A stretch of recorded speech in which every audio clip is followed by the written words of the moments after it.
Paul McBeth has finally gotten another win after a 2-year drought. Obviously, that PCS title years ago. It's been quite some time now.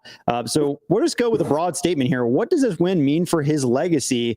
Are there long legacy implications? Is this really not that big of a deal? Where does this win kind of sit for you guys? Brodie, what do you think? So I think you're going to have people on both sides of the fence not really change their opinion, right? You're going to have the people that are the Paul McBeth fanboys, the ones that think he's the greatest of all time. It doesn't really matter what Paul does the rest of his career. It's only going to add to it for them.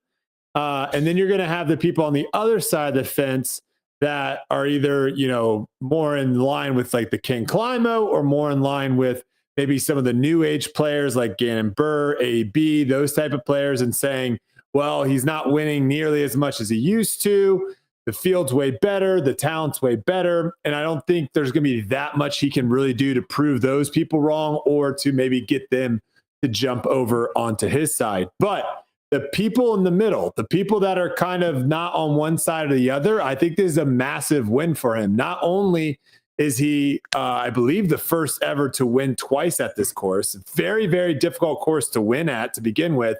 He's the first one to do it twice. He also took down the number one player in the world, coming off of 3 wins in a row, Gannon Burr, in thrilling fashion. We saw some crazy shots that final round, not just from Gannon, but also from Paul.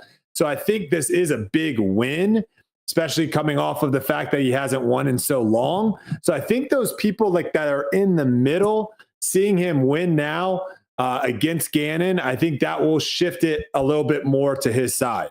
Yeah, no doubt anybody that was going to beat Gannon on this kind of hot streak where he's playing was going to be impressive. Hunter, what are your thoughts?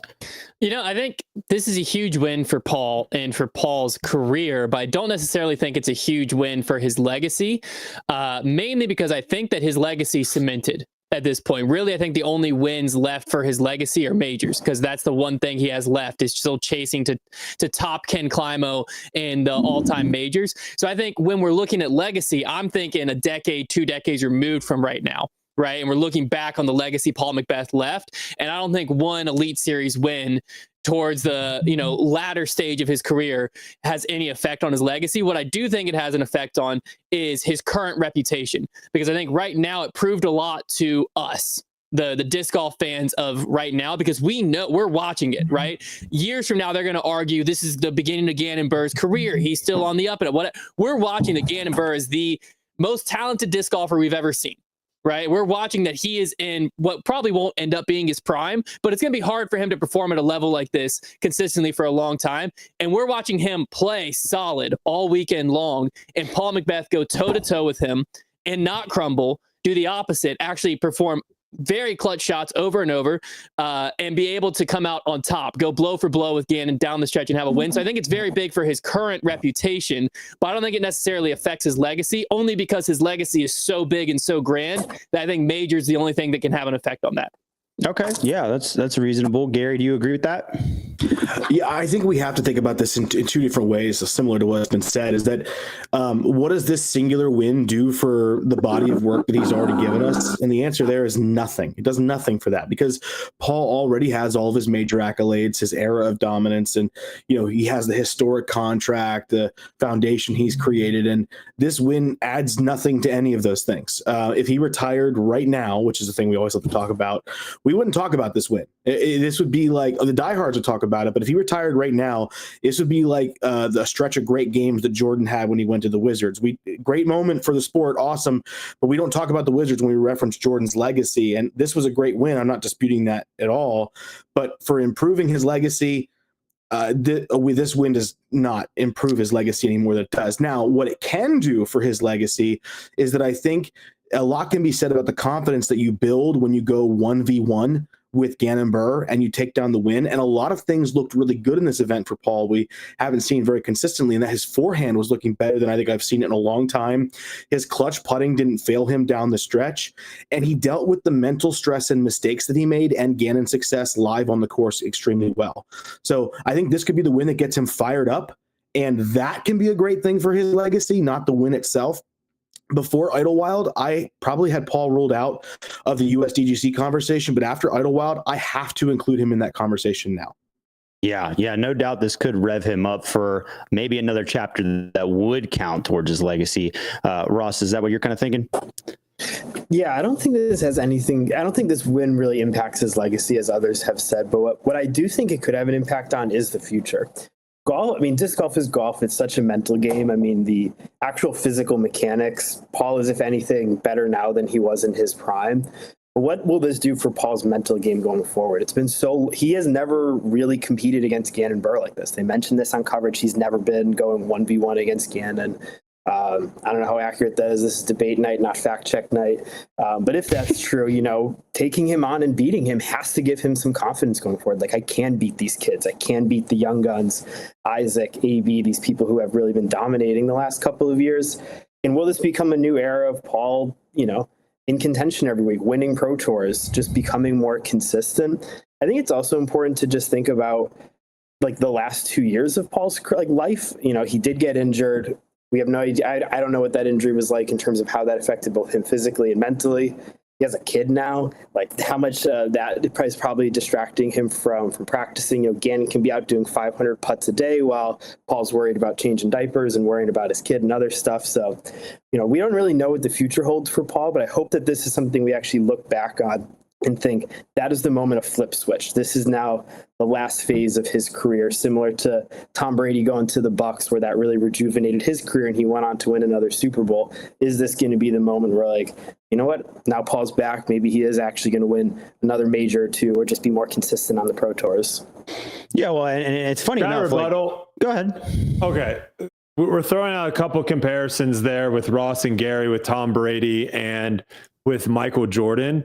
Both those guys, there was never really a discussion around them of them not being good anymore, or them being in a class to where they can't compete anymore. Jordan still was phenomenal playing on the Wizards. As far as if you look at the league goes, the Wizards were never in contention to win.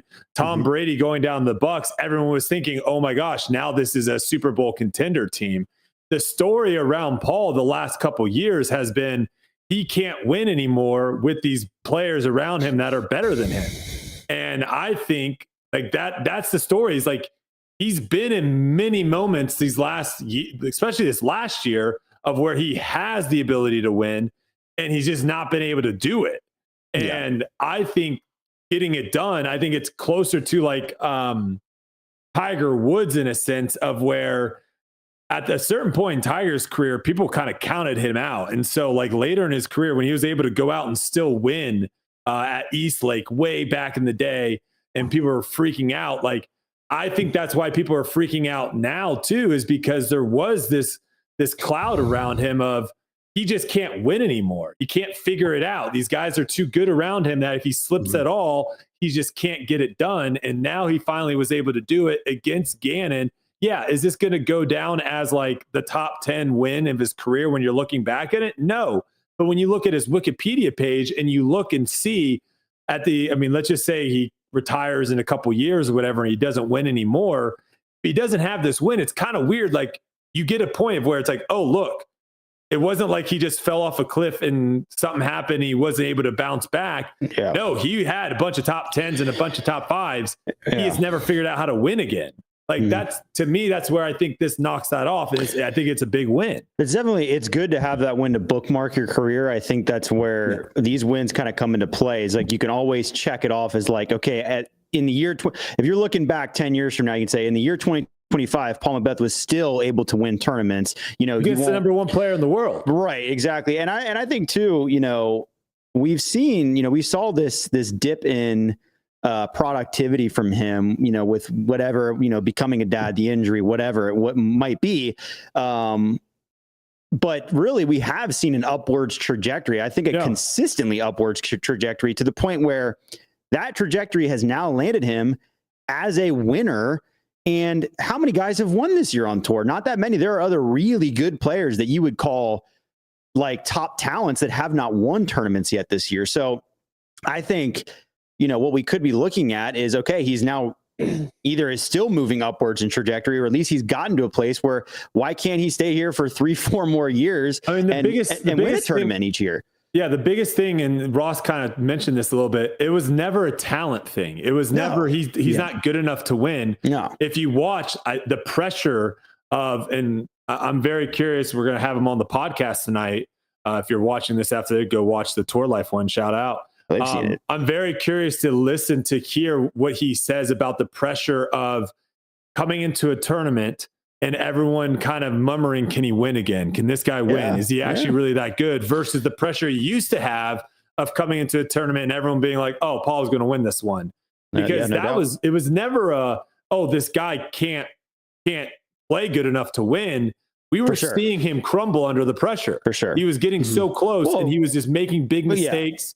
And a lot of the players that have gotten phased out, there's because there was holes in their game. A lot of them being not forehand guys. Yep. Can't throw far enough. Right, can't throw far enough. That was never the case with Paul. Obviously he's not a distance or forehand specialist, but he's always had the tools. And so, that was never the question. So I think it'll be interesting to monitor. And like Gary said, I mean, now with USDGC just a few events away, I mean, he enters that conversation, and all of a sudden you can turn this season into a really, really good season. I do think I'm surprised Brodie hasn't gloated on this yet, because this Idlewild was probably the best week for the age doesn't matter on the Pro Tour.